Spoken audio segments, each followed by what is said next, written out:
Number 2, where the underdogs, Vega Squadron, who had been the underdogs pretty much through the whole entire playoffs, managed to take the first game up against Na'Vi. We're already getting into the draft, so we're going to move quickly on over into the draft so we can talk about some analysis. We had some discussions in between the games. Draskell sounded like we pretty much agreed Na'Vi just need to do a little bit better with their drafting.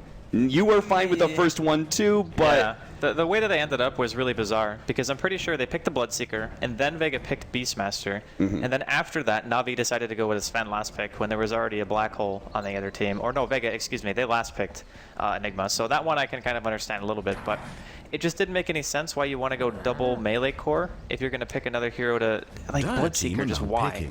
Like, why that hero of all heroes? I'm just really trying to understand the thought process, because at best, like, you can rupture to start a team fight, but their team fight wasn't any better than Vega's at any stage in the game. Do you want the second question? Why get in the Coddle again? I don't know. 2 games in a row, banned out in the first 2. Coddle's okay, I think, to ban up just because now they get Gyro +1. But Draskell was saying in the break, like, why up against Vega? Like, it makes sense for a lot of other teams, but why up against Vega? For a team which you said... They haven't run it much at all. I think it was like one time or something like that. That's true. I mean, sure, sometimes you could get, like, pocket cheese by a Coddle peel or something like that, but if you set up your lane strong, like Na'Vi are doing this game, like, I already love this so much more than what I did in the first game, even though I still thought that Wisp Dazzle was an okay opening, just because this not only gives you a Gyro, which is a great core, who doesn't really get lane countered by a whole heck of a lot, you already have Lech, who matches up decently against Queen of Pain in the middle lane, if that's how you're going to end up putting it, and that's still okay. Like, that's not just something that Vega can directly punish just based on those 2 heroes. Only 10 seconds. Ben, short and sweet. I like it. Vega Squadron now looking for their second pickup. We've seen all the 6.84 heroes. So when you've given away a Gyrocopter and a Leshrac, you've taken the Queen of Pain. What other high-valued heroes are there left? Is it one of those precious supports? I think Beastmaster for Vega would be okay. I mean, the thing is... Oh, no, yeah, Disruptor, good call. I forgot that was banned second phase in Game 1, correct? Yes. Yeah, okay. So Disruptor, obviously fantastic. Solo or Seema play it, depending on what their secondary support is going to be. I think that's something that they're extremely comfortable with, too. So I think Vega are in their comfort zone already, 2 games back-to-back, which is a little bit worrisome for Na'Vi. But again, I think Na'Vi's draft is significantly better, like just in first 2, so I think it's pretty even at the moment. People have been liking Disruptor a lot versus Leshrac because Leshracs tend to play very aggressively and push out a lot because they have a lot of HP, and then their whole team backs off, and then you just glimpse them back. Leshracs also get BKB very late nowadays. It used to be like second item generally, but now sometimes it's even third or fourth, and that just lets Disruptor own you a lot more. So I think, you know, to counter a Disruptor, you just need to get BKB. Just simply, that's all you need to do. Or not get caught out by Glimpse, but that's a little bit more difficult to execute. All right. Well, with Na'Vi opening with such a mid-game fight-oriented, like they've got a lot of team fight, they've even got a decent amount of pushing here. Feels like there's a decent amount of early mid-game pressure here on Vega Squadron. Gyrocopter and Leshrac have been pretty highly valued in this whole entire qualifier. What do you guys think Vega Squadron need to pick up here in order to counter the mid-game? Do they focus more on the laning phase? Do they get a little bit more pick-off power than they already have? What's the play? Radiant team. I mean, they don't really need to counter the mid game. That's their strength, right? Sure. They always pick and play around the mid game. Last game, last series, the series before that, it's always been their strength. So I don't really think they're too worried about it. I think, you know, you just don't want to be in a position like Na'Vi was last game. Okay, if they get BKBs, we lose, right? That's you know, that's a very crappy way to end up losing the game, and it just means you have some sort of deficit in the draft that you better make up in other areas. So, you know, Vega, they always like these well-rounded liners. Queen of Pain, strong laner, strong AoE. Disruptor, decent laner, very strong AoE, good at picks, right? So they just don't want to pigeonhole themselves into like a hero that's really strong at one thing and weak at so many things, like Bloodseeker, for example, last game, which I don't think many of us were liking that much. I think the word we used was skeptical, and I think the skepticism was warranted. Our second set of bans here, we see the Broodmother banned away by Vega Squadron, as well as that Night Stalker, which Toby did mention in the break, as well as in our first draft. We have the Beastmaster banned away by Na'Vi, followed up by the Ancient Apparition, and they immediately pick up the Spirit Breaker now. As this has to be like a clock counter pick immediately, right? Like, clock is so good against SP. Why would they ban those 2 heroes, Beastmaster and AA, if they're going to pick a Spirit Breaker? I think Spirit Breaker is good versus both of those. Yeah, I think Beastmaster is more dangerous, though, in the mid-game than... I think I understand the Beastmaster ban, but the AA is a little bit weird. For me, it's like, They banned AA Only last game, but 10 they had Dazzle seconds. and Wisp, so I'm like, okay, that's fine. Yeah, But yeah, yeah. This one's like, I'm not 5 sure. seconds remain. I don't know, I think a lot of teams nowadays like to pick 1 or 2 heroes just for sustain, so they can control the map for a longer Reserve period of time. time. Like Dazzle or like anything with the heal, really. Even Witch Doctor can be okay if you have a couple points in a Voodoo Restoration. Just to keep yourself up, and yeah, there's the clock. Radiant It just makes so team much pick. sense. Like Vega's draft has always seemed so solid through game 1. Now here in game number 2 as well. What's the Spirit Breaker really going to achieve up against all 3 of these heroes? Kill Quap. But he gets- that's your goal. But if he gets you're gonna BKB you're gonna have Glimpse. So you can potentially just get walled in with the Queen of Pain if you're not careful. I think it's one of those things where you're not really relying on the early game for the Spirit Breaker to do anything. Maybe once he gets BKB and Only Shreds, he can 10 just seconds. completely take a But hero what's, out of what's the the fight. chance of him getting up to a point where he can get BKB as well as 5 Treads? seconds. I don't Hurry, really. hurry. Isn't most of the time too when Funnick plays that he goes more the Shadowblade earlier build? Well, either one is acceptable Reserve in the time. situation. Say a team fight breaks out, right? Your Spirit Breaker goes in with Shadowblade. It doesn't get scouted, so there's no sentries and no one uses Dust, because if you're using it to initiate, obviously they wouldn't, right? True. So if you get in, you can kill the Disruptor or maybe even the Queen, depending on how much farm she has, before they can really even do much of anything. I like BKB more, personally, because if you do get spotted charging, you can just get glimpsed, and at that point you pretty much Dire can't do team anything, among right? picking. Like you're just going to get sent back no matter what. So I think it's a hero to just isolate a support, and I do think it is a very good counterplay against Disruptor if you can manage to get your Magic community going. Well, with a Chen pickup from Na'Vi, their push power's looking good, but this makes also Rubik even better of a pickup. That instant grab on the Spirit Breaker, so much great stuff to steal, and the Fade Bolt to pull the creep wave back. It's And this also helps explain the Ancient Apparition ban away as well. Obviously, Chen would 10 be seconds completely to harmed by pick. that one. Now, Vega Squadron, if they are going to be dealing with a little bit of pressure 5 from that seconds jungle, remain. the optimal play, do you counter jungle? Do you try and get a little bit greedy with Reserve your time. secondary support, just like Na'Vi may be with the Chen?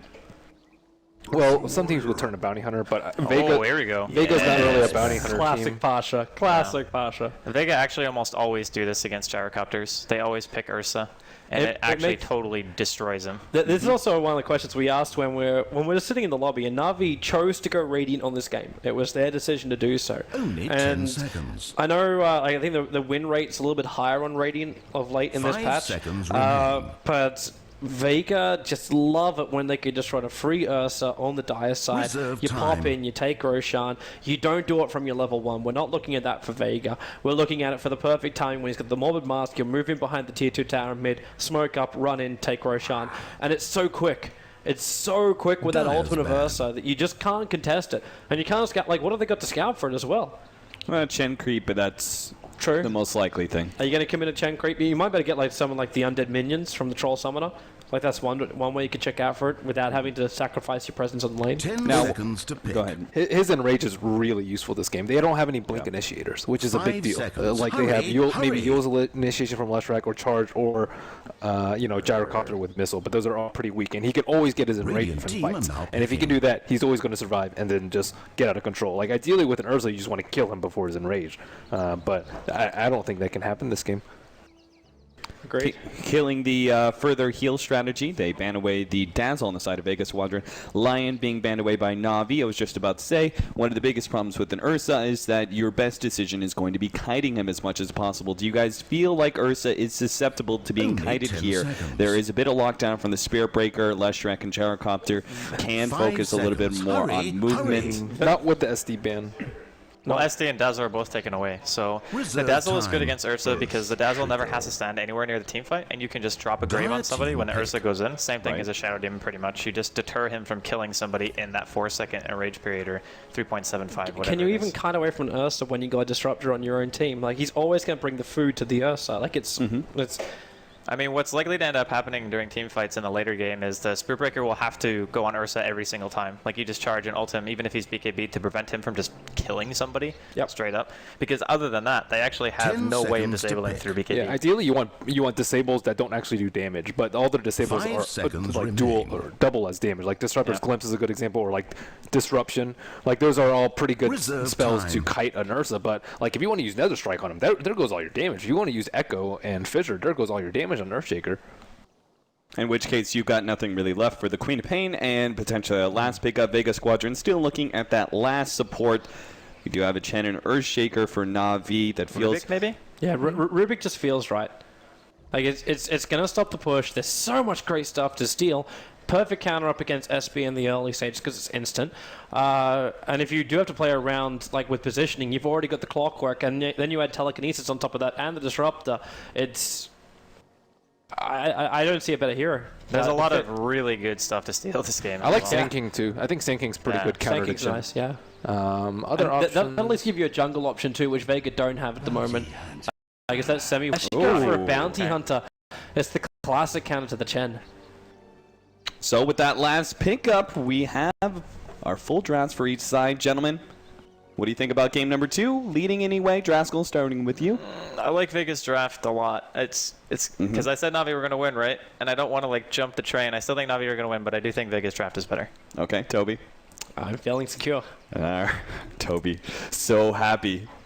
I think Vegas draft is a little bit better. It's just, you know, they have no real good way to deal with Ursa. You know, Clockwork kind of counters the Earthshaker, Bounty Hunter kind of counters the Chen, so they have good counters all around. What was your call from before? Like, they have to outplay them if they're going to win. That's what it feels like right now for Na'Vi. If Na'Vi don't outplay Vega in the lanes, then Vega are going to get so much momentum on this map, on this game. It's just going to be like Roshan after Roshan, Aegis after Aegis, win after win, and then eventually Just they'll a come minute up or and so take the now high until ground, the game starts. and you'll end up seeing Patience. like this 45-minute victory coming in for You know Vega. what? Now that Navi's actually in the clear for going to Seattle, they stopped trying. It's like, okay, once they're on the brink of no. Okay, Navi, they only perform well under pressure. They're not actually pressured because they can still make it through. That's very, very true, Sure. but there's also It's the the pressure Navi of- curse. It's okay. Navi have been cursed by many other things. Laziness is definitely No. I'm not saying they're lazy. I'm just saying they're cursed, right? They're only struggling when they're underdogs, and they have a very difficult path to advance. Now that there's an easy path to advance, they're going with the path with the most resistance. It's definitely not that they're not trying. I don't Come know on. how I feel about that. We're gonna get lynched when we go to Ukraine.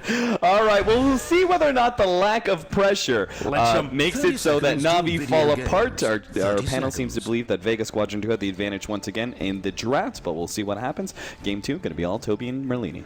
Yeah, man. Let's get enthusiastic. They want to go to TI the hard way.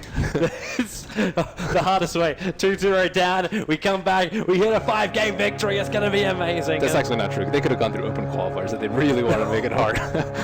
Enough of that. That would have been the Now, ultimate learn to each other for my like amusement. conversation around the water cooler at the Dota 2 cafe. It was just like, well, okay, what's going on? Navi went to open qualifiers. They didn't actually qualify. They didn't get directly invited. It would have caused a massive ruckus. All right. Let's look at our game. So Vega, they're going to run this 2-1-1 lineage as well as the floater solo, becoming more like the unflushable against Na'Vi. And Arstal knows it. He knows he's going to be stalked. But look how much Arstal's bringing to the jungle. 1 shared tango and 2 tangos of his own. He doesn't have any sentries. Usually you'll see teams double up on sentry or dust. Maybe there's one on Spear Breaker. I don't think so, but... Did they sacrifice for Snake? Yeah, they sacrificed for Snako. So Snako can have his 4 set of tangos as well as his boots. And, okay, well that's actually really bad for Solo. He just had all of his mana burnt by the Satyr, which Artstar picked up. Wow, that's really cool. That's really fortuitous. Cool. How cultured, Ben. Oh, that Ursa cosmetic makes him look like a I don't even know what you call that. Dinosaur hunter? Wearing his spoils? Tribal? He's getting tribal in here. Alright, so Mag is having a great time. I want to watch him closer than anybody else. Even though like Solo's going to be an absolute nuisance to art style, it's the clockwork transition for me, which is going to make or break this for Vega. The Queen of Pain battle in the mid's kind of 50-50. Like, there's going to be burst damage trading back and forward. But it's the ability for Mag to get caught out by Snake's fissure, and that will allow Horvorse just to get the full rocket barrage off and potential kill. Dandy, good lightning damage, but yeah, this is that trade-off where they both will kill each other or bring each other within an inch of He has a death. salve. The Queen of Pain doesn't. So that's a little bit of a big deal. I thought it was a bigger deal last game, but... He just has to wait, though. I mean, he only has 450 gold, not 630 like last time, so that's a little bit different. There's also waiting for the salve because the Shadow Strike was on him. Fidge, you're going to keep Mag out. And Solo's now going to battle up against Arstal. Wait, no. Arstal's got the extra damage from the Harpy. Snako is here, but Solo claims the first blood. He looked for the rune as well. Mag will come in and steal that one. Chen still has the Harpy up, so revenge in death is applied, and be careful, man. Actually, really careful when you have to stack up like that. The first blood goes to your floating bounty hunter, and maybe even a follow-up. Danny being glimpsed back here. No one's got no more burst damage, but Seema right in the back of him with the haste drone. Danny running for the trees where it is not safe. He will merely be manure for the Na'Vi forest. Man, that's big. That was a nice clutch rocket by Clockwork. That's what actually gave him the first blood. And you'll usually see a lot of Clockworks go the 1-1-0 build, especially when supports are kind of contesting you, so you have a kill threat. But Mag, again, very good player. He analyzes the situation correctly and just has some unpredictable damage onto the Chen, because Chen would have killed him with the Harpy. Harpy had his cooldown running on his lightning, and if they didn't have that, he would have died. They would have gotten first blood, probably as well as the rune. So instead, Vega get the first blood and the rune. Vega, they won't give this momentum up. Seneca's moving up from Mag again, but Solo's right behind him in the battery assault. The Cog's pushing back the force. He can go for the flag cannon now with the Rocket Barrage, which does have Mag isolated for the moment, but how much damage is there? There's that Rocket Barrage finally kicking in. Seneca, Mag around the corner. He gets a double stun, but is there still enough? There is enough. It's a 1-1 trade-off. Bounty and Jari that wants to claim the kills. And Solo, well, he sacrificed his off-laner for it, but and it was also Clockwork who died first, so they got all the experience goes away at the bounty. And again, the Vega supports are making plays. The Disruptor coming in with the haste, the Bounty Hunter getting a kill, scouting out the Chen, of course, and just making sure that the lane for Quap will be secured. We saw how much Dendy dominated some typical mid laners, and this time it's going to be a little bit different. No one's having a real rough run. He has to go down for the 4-minute rune. He can't even stick around for the creep wave. He's just going to miss like 2 or 3 CS by doing it. No, Gyro's going down there. Yeah, he could actually die if he goes there. That was the rune he wanted too. It was a nice little double damage rune. And looks like Earthshaker won't be able to pick up that one on top. Bounty's having fun at the jungle again. He's stalking. Seneko glimpse away and then denied. So unable to be picked up, but Seema actually trapped in here. There is the stun available, and Seema, he just TP's out. Seneko can stop this though, and he will do so. So Seema, he'll walk away. The charge is coming in from the Spirit Breaker, coming in from the west, and Seema has to run to the tier 2 tower. He does at least have the boots. Munches on the Tango looking for any kind of life. There's no TP support for him, and Bunny's quite happy to accept this, even though the Earthshaker will steal it. It is going to be a kill going the way of Na'Vi. Nice block from Seneko. I thought that Dendy was close behind to follow that up, but nope. Nice little send back. Solo feels so comfortable here in the mid. With that sentry ward down, he knows he's not being watched at all. Now Quap's level 6. They really have to watch out for this slash, but they've been really good about having sentries in mid. They still have one there. Charge in.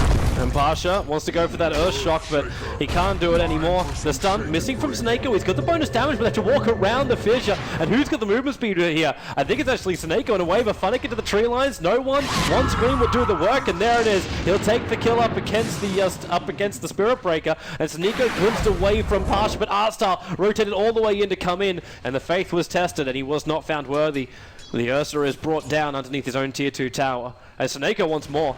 He knows no one came up here with little to no mana, so Artstyle, he's going to charge his way in and find Seema in the tree line, but actually it's the greatest position in the world for no one. He'll finally reveal himself, but now not the greatest position. He came in a little bit too early, and Seneko finds him out and kills him off. While Artstyle very, very deep here in the tree line. There's not much to play around with like Seema. He's got himself a wall available in 1 second time, and this might buy him a little bit of space. Yes, it will, but the Troll's still there to give the vision to Artstyle. So one attack, he'll end up dropping down. Vega still haven't brought in any more support, while Na'Vi have brought almost their entire team to this top lane. Does Ursa not have a TP score? They really needed like Ursa or Clockwork, someone to TP in. They just left their supports out to die. And I mean, the Queen of Pain too. You cannot afford to let her get dope like that. Well, Ursa died underneath this tier 2 tower, but he definitely spawned up before that. Imagine if he TP'd, Queen of Pain gives him his bottle, and she's able to bottle up and then continue to keep fighting. That would have been a completely different fight for them, but I mean, maybe Ursa just doesn't want to TP in and just kind of feed the feed train. So, I mean, you can understand his reasoning there, but it looked like pretty dire for Na'Vi. Vega might have just made the call. It's just like, yo boys, let's just slow everything down. Like, we're feeding a couple of kills here and there. Remember, they're the ones that are meant to have the advantage with these kind of plays. Like, the North, Solo's right behind him. The cooldown's going to come. So there'll be some nice little chip damage in the mag. but that's going to be all she wrote. That's the boss going down. He's the highest net worth over on Na'Vi, and that's where Vega can get back into this game. It's the rotations, it's the pickoffs, it's the clockwork and the bounty working together, because you don't even need the rocket to tell the enemy hero that you know where he is. The bounty can do that for you, and then Ursa can get space to get that mold mask, jump into Roshan and take it from there. Hey! Goodbye, Dandy. It was really nice knowing you. No one. He should still be fine. The Fissure is going to block him up. At the same time, Snake is going to have a long run, and it's 5 seconds to blink for no one. Jara is too far away. The Queen of Pain will escape. And on top of that, they're getting a lot of map control. They pretty much control the Radiant jungle. They just straight up deleted Dendi right under his own towers. So that's really good for Ursa. Ursa likes this kind of pressure. He thrives in this sort of condition where he can just do Roshan whenever he wants. And there's that moment mask of his. And now it's like 8 minutes. He could smoke any time from like 8 to 12 minutes and take Roshan out in 20 seconds, and you're none the wiser. So you really need to be able to control this map. And Navi's playing very aggressively with constant charges here and there. Bounty's in trouble. Bounty's in a lot of trouble. He walked underneath the sentry ward as his SP was charging in. He was moving for the Queen of Pain, who blinked down south, and looks like he just caught him out for a moment. But this is what I was talking about with Pasha. You get more miles, you get smoke. It's only 8 to 10 minutes is the perfect window for him, and he's going to take Roshan in the next like 10-15 seconds. It will not take him long. And they already had a drop in reserve and a sentry in mid, so it's pretty unlikely that they've been able to make their way. They're pretty close though, and this is that Chen creep. This is exactly what they're talking about. Come in, have a look, and see what's going on. You do commit a full creep to it, but now Na'Vi will probably even pull players off the top lane. Is this really worth it? Because is it the Clockwork? I think he's up on top lane now, farming up. It's actually the Bounty Hunter, so they're getting him level 6. This is one of the big problems with fighting against an Ursa. Like, he can always do Roshan, but you cannot. Yeah. And like, he can just sit there, and you need like 2 or 3 people there to contest him, and then he can just do Ancient since it's right there. He can just go farm another lane, just wait for another opportunity. Back on Seema. It's enough to help get the kill, but Dendi might get isolated. The Cogs from Mag, there's no mana for it. Nothing is available for him. He had the battery assault, but not enough for the control factor. And Vega giving a double kill over to Dendi.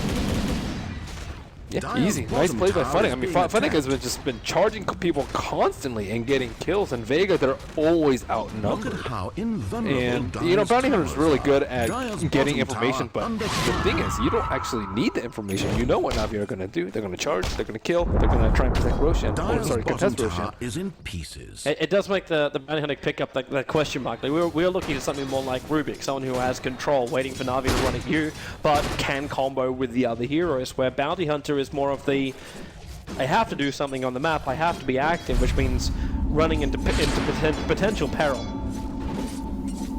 Yeah, and he's just not as good. Like, they had people there to try and counter gank for the Disruptor, but just couldn't stop the charge, couldn't stop another strike, and he got all his spells before Glimpse. Here comes that charge again. They're looking for the bounty. And he's moving into a position where they could potentially kill him off. The Gyrocopter is in the neighborhood, so he could go a little bit further east, but they end up cancelling the charge, and Solo will walk into Radiant territory. And he's got perfect vision with his own ward.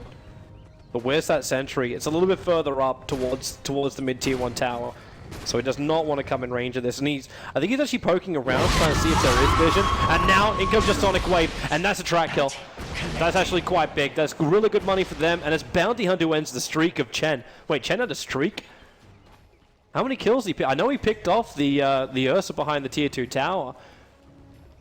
Okay, yeah, it was actually not too shabby. Yeah, and track kill, Bounty Hunter is at the coveted level 6, and they had to deal with that Centaur creep in some way just so they could do Roche ASAP.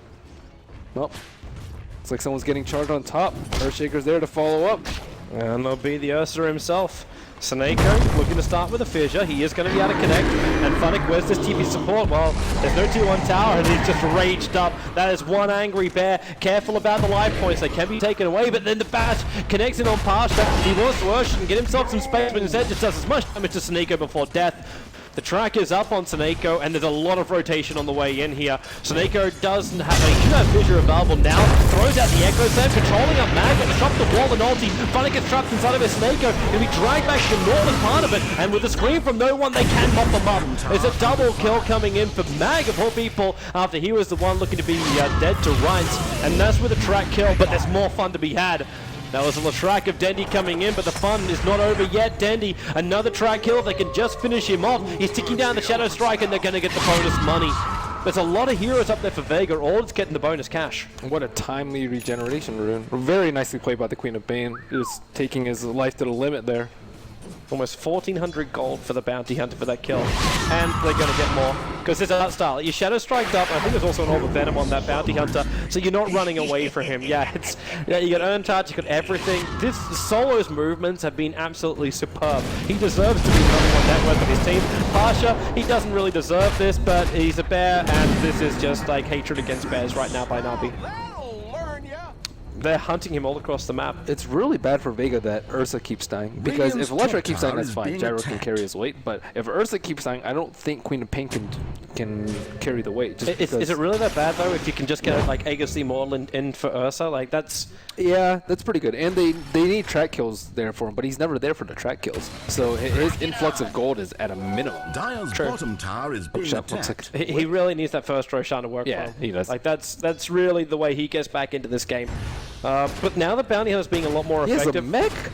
What? So, well, I suppose when you get that much money, he's a team player. He's number 3 on net worth. That's absurd. He needs more help though, and it's the smoke coming in right now from Seema as well as Mag. Oh, lost. Oh, that glimpse him straight back into the ultimate. He might like get his cooldown off, but that neck of Solo repairing all of the damage. Like, he went Arcane Boots, so he's got the mana to support the usage of the mech. That's just incredible that he has this much farm. I'm wondering now if he can also go into something more like a Yule Scepter so he can control the SB, but actually have the mana regeneration. Like, the pool's there, but he has a great mana regen. Oh, they're charging into this. And they're pushing him back. Funnick, get the hell out of there. Glimpsed away, Mag. There's those cogs splitting up the fight again. And isolating Seneko. The battery assault stopping him from getting that fissure off. He's going to go down. Mag will be just as unlucky, though, with that pulse stone from Denny doing serious work up against the Ursa, who did not want to be there. And Solo, he needs an escape mechanism. But what is really here? Nothing, because the Edict's doing its work. And Solo, 21 HP he dropped down to. He is running away. Denny was out, and he will survive 14 to 13. They keep the bounty alive. Barely. Man, that Ursa cannot fight. He cannot fight. Now without Aegis. He's 3.1k now. He's got less net worth than the Chen. This is a problem. This is a real problem. Unless they just turn bounty into a core now. And Ursa is just merely a mean, like, he's a catalyst. He's the way they kill Roshan, but he's not the way they win the game. I don't know. A Found Bounty Hunter might be able to do stuff though, just because I mean, having a mech, or he might be going for Guardian since he already has the Arcane and mech. Like, having him this far early in the game can almost compensate for that, because if they can survive the AoE burst from Leshrac, from Earthshaker, and of course keep Earthshaker from getting Blink Dagger, that's going to be a really big deal. Yep. He's been dying to the Clockwork in a fair amount of these engagements, but yeah, it's very heavily on this Roshan. I mean, I would like to see Ursa go more early game items too. I don't know what he's saving up for. Most likely Blink Dagger, but like if he has treads and like bracers and even a Vlad's, then maybe he can survive one more fight so that they can win that crucial fight that they need for Roshan. Instead, he's at the 1200 gold, most of it unreliable because he hasn't got any kills, and he just keeps losing gold over and over with each one of these fights. He needs something. Because again, Navi are going to force the issue before he can get comfortable. And with taking out the T1 tower in the mid and the bottom, as well stop this, actually all the T1 towers down for Vega, their ability to control Roshan's becoming a lot more difficult. If that Tier 2 tower drops on bottom, then Vega lose a heavy amount of control of the map where they really want it. They want to make sure that Roshan, they can always bring in support. This stupid bear right now is making life impossible for Vega because they can't even smoke into the pit. So Pasha is forced to move into the jungle to become that farmer. He can't go out in the top because he's going to get initiated on by the Spirit Breaker because none of his team want to come that close. one big problem with Vega's lineup is they can't actually take down towers. Like, maybe a farmed Ursa, but all the T1s are still up. And Queen of Pain is decent getting kills, so is Bounty Hunter, but they can't actually transition that into any objective. You know what you need? You need the classic Desolator build in the Bounty Hunter. That is it's nice. They can just pop Earthshaker. He's actually cheap. pretty darn close to his Blink Dagger. Well, that's close enough. They're chasing him. There's a lot behind him. Earn charges. Solo going to go straight back to Invis. Attacks and slows him down, but there's a lot of support arriving at that tier 1 tower. So they cannot force the issue at all. Okay, so they're going Medallion. Maybe they can take down Roche quickly enough. I mean, generally, what people do when they're in this sort of situation where they can't actually do Roche is to push the side lanes. Push mid, push bottom, and if they don't respond, you take the towers and then do Roche. If they do respond, then you always Coming in from behind. Havorce wants to have a run over at Seema, but at the same time, you've got to keep your eyes peeled. And that Bounty Hunter, the ping came out from Earthshaker saying, I'm fairly certain Chen just got tracked from the back lines. Bounty Hunter can't play as cheekily as he normally would though, because if he like tracks and then like tries to shuriken and then windwalk, he's going to get charged and he's going to die because Spirit Breaker has stuff. Is this really the best thing for SB to go in for a Midas 18 minutes into the game? It might help you. Like obviously you're still going to finish your BKB after this. There's no doubt about that. But Radiant's what else are you looking I at? think they have better late game because Spirit Breaker is going to scale, Letrek's going to scale very well, Gyro is going to scale very well, whereas Vega, they have Ursa who's Roshan-less, so pretty much all they have to worry about is the Queen of Pain. The Chen's a bit of an issue though, like when you go into the late game if you don't have map control. Like he becomes a bit more of a, like he's a hand of God and that's practically it. But they don't, Chen's also a big deal, and Vega, yeah, I mean, Bounty Hunter's okay, Clockwork's like okay, Disruptor's okay if you can farm an Ags, but unless they get a massive amount of track kills, I wouldn't be that worried if I were Na'Vi. There's that Blink Dagger, but they need to get rid of the bear that's in the pit. The bear's still in Roshan, so if their idea of this Blink Dagger was, oh, I could have just jumped inside the pit and I'll never ever know. Like, with that bear there, it's impossible. Solo, the fish is going to hit, he's getting attacked by the creep wave, so he knows there's a sentry board there. Funnick can trigger out the Dust Mag, still waiting for the hook shot in, but they also commit the Blink to Echo Slam from the Earthshaker, freshly purchased. So that's the first reveal, and they do end a big spree.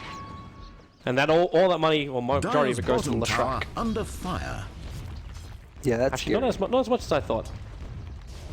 Now they have a good way to just straight kill Ursa too. Like just Blink Echo, stun lock him, no enrage, he's dead easily, unless they have like a sick hook shot from Mag. And Na'Vi's lineup, on the other hand, can take towers very easily with the Chen, with the Leshrac. They're just melting all these, and Roshan control shall soon be theirs. It will be. And Vega's got no openings. Saneko now jumping up to the top lane. Blink, and he's going to follow up with the extra stun. There is a charge in the way, so they'll keep the vision on Pasha. And Pasha, he can't fight. He's being kited out right now because of the cold down of a Vost, and he'll drop. The Lani was also arriving at the same time, but this Ursa is just dead time and time again. It's mounted on 5 different walls at the moment, and now Funnick will have glimpsed him back into the ultimate of Seema, ensures the kill quite heavily with the commitment of the Sonic Wave, but it's an Aghanim Scepter, so he's fine with it. Cooldown is nice and low. So they're still finding trade-offs. At least Ursa purchases Blink, so he's not in that infinite loop of losing gold and being not very useful. He's capable of doing something. The problem is just when he keeps getting initiated.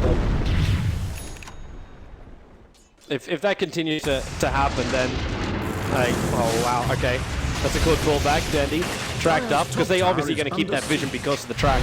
But Maggot, no intention of going in there. There's no hook shot available, and Solo doesn't really have much more to give. He doesn't have damage. He's all about that sustain for the team. Na'Vi's doing a very good job of pushing out their lanes, pushing towers, and controlling Roshan. I think they're handling this Ursa pressure extremely well. And most teams, like, yeah, you give them first Roshan, and you're like, crap, we can't fight him. We can't fight him. You wait 5 minutes, and then they've already secured so much map control because you've had to wait for so long. So the best way to deal with an Ursa is to prevent the first Roshan. Well, they've done it perfectly. Pasha wants to try and keep farming, but there's more support coming over. It's Saneko who managed to find himself an Invis rune. No one's on the high ground, and what a time to blink away. Away from Snaker, that Sonic Wave hitting on 3 players. The Hand of God's going to repair all the damage, and in comes Mag. He tries to put the fight up, and now Pasha can try and man mode in, but the Chen army is controlling him. The Cogs are pushing Denny back. He's going to deny himself now out. Arstar's still going to tick out. It's a Shadow Strike that's on him down the tree line, so he'll end up being denied up, in fact, by the Spirit Breaker. It's a 3-for-2 trinity, but with the denial, it's definitely going the way of Na'Vi. Zima, the ulti controlling up to Nako. Funnick still wants to retreat out of here too. He'll be successful in doing so. Of course, is there a glimpse? Is there something? There was a Shuri toss, but it wasn't thrown at the end of the day. So 19-17 at the end of the fight, and there was the buyback from the bounty hunter too late. So a 3-for-3 plus buyback. And that's a completed BKB on Gyro Counter. And to counter that, you need a farm Ursa.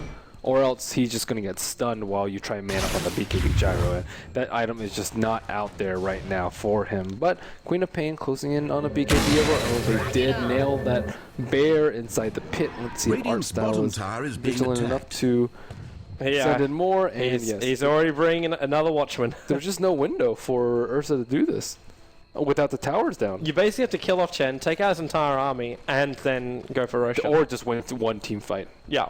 Or take down a tower from T1. There are other options. So you know that Na'Vi can't contest. Yeah. But in order to do that, you have to take out, Earthshaker and Gyro. Like, these two basically have to die. Or else you're not going to be able to get into the pit and be secure in what you're doing. The SB is still manageable, in a way. Is it almost possible, actually, does Na'Vi even need to? Like, take Roshan. Well, it would certainly take a lot of pressure off them. Yeah. They definitely can. I mean, Gyro's pretty darn strong. They have Chen creeps to tank. They have mech free heal, and they have send back in case the carry gets in a lot of trouble. Speed charging in. Solo's right behind him, however, so he'll track up Funnick to push back. Saneko splitting the fight up with the Fissure. And Zima in the tree line. He may decide to throw it as long as she pass him down in the low ground. He's kind of stuck here, going to be denied up by the neutrals. The Ancient being there, and Solo needs to run away. Troll Trap not going to make this easy, and he'll end up dropping down.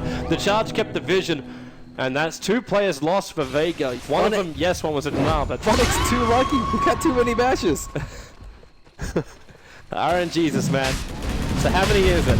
So the initial charge, the pump back, there's your first real bash, and then he gets a second one here to put Zima down on the low ground. And he did break the tree, so potentially he could have gotten around the corner of that. But he walks directly into the columns. I don't know if you take aggro if you slip around the top. Either way, that's really bad for Vega. Fearless stallion. With Ursa, I mean, what has he really done in most of these fights is usually like get called down, walk around for a little bit with enrage on, and then die. And then even the one time when he had the fight when he's in front of him, like the Chen army controlled him the entire time. There's nowhere to move. And there's lightning storm on top of that on a very short cooldown. He has to maneuver around the fissure, and even if he gets BKB, he gets controlled by Spirit Breaker. So the best play is to get an Aegis so you can just take all those spells, your teammate comes in and cleans up, and then you get some track kills, and then you're good. Then you can get BKBs, more items, and keep on farming. But that break point has just never come for Pasha. And he is just, he can't do anything. Yeah. It really is, because coming down to that, it's the perfect timing for Na'Vi, and they've made the most out of it. As opposed to Spirit Breaker. Like, Spirit Breaker has less net worth than Ursa, but he's been doing a lot more. He's been able to charge the Bounty Hunter constantly, so he's been able to keep tabs on the Na'Vi side. He's been charging Queen of Pain, getting kills on her. He's been killing the Ursa over and over, so he can't split push and farm. The presence from the Spirit Breaker. Na'Vi jump in, Echo Slam on Solo, and no one can they get the kills. The Trump Roll is going to make this difficult for them, however, and in comes Pasha as well. In the middle of the fight, he's going to try and mop up Art Style, but he can't finish the job until the Scream will finally come in. But the Chen army is still doing the work. The Ursa is an on-back. The Sonic Wave's hitting on 3, but still Na'Vi have enough life to continue the siege for the moment. No one can't put anyone down. The Chen was the only one to die, but it cost Vega so much to do it, and the buyback from the Quap. My goodness, these fights are so costly. What an engage. Huge Echo Slam. Sees the moment his team's already all walking there. Even keeping Pasha out, like he threw the Fissure forward to make sure Pasha couldn't even jump. He had to wait so long before he could use that Bling Dagger, 3 full seconds in a fight before he can come in. And by that point, the control factors were gone. And the Chen army again. It's just one Troll Trap, one Centaur Stomp. That's all that's required to do it. That's great. I mean, they're getting so much out of each and every one of these 5-man plays too. And Vega, Bounty Hunter, he does have a lot of benefits. He was able to get a lot of kills early game, get the mech, but in these sort of situations, like mech can only do so much to save your team. There is just incredible amounts of damage with the Echo, the call down, Leshrac, some AoE potential, and they're giving Vega like a little bit of what they like to play, just tons of AoE fight, and Vega actually shifted away from that a lot. They may get to shift back again into it. And this series is gonna draw around a little bit longer. Well, that's why the draft was really interesting, because Vega got what they wanted last time. This time, they counter the Queen of Pain pick with 2 even more heavy AoE damage heroes with the Leshrac and the Gyrocopter. I think Vega still would have been very comfortable. This is the Bounty Hunter for me, which it did a lot of work early on, but now as the team fights begin, you're just realizing how much work it's not going to do. Like if he, I don't even gonna say if he shut down the Chen more, because I think R-Star was still pretty much controlled. R-Star's only major play at the early stages of this game was put a tomato smasher inside the pit. Here we go with the yellow smoke. It's going to pop. Saneko, big jump, but a 5-man Fisher! The charge is coming in for Funix. The cooldown's also on its way. The wall's keeping away, but of course it's a BKB. And Pasha, how much damage can you do this time? The Sonic Wave is there. He runs over to Funix with the Troll Trap again. GG, well played! The game is over. The game is done and dusted. 27 minutes in, and Vega, they got wrecked. They did. To put it really simply, they got wrecked. Their draft was very well constructed. I think all of us favored Vega's draft a little bit more. But the Bounty Hunter he got so much farm. He got so many kills, and they still couldn't just elevate this Ursa to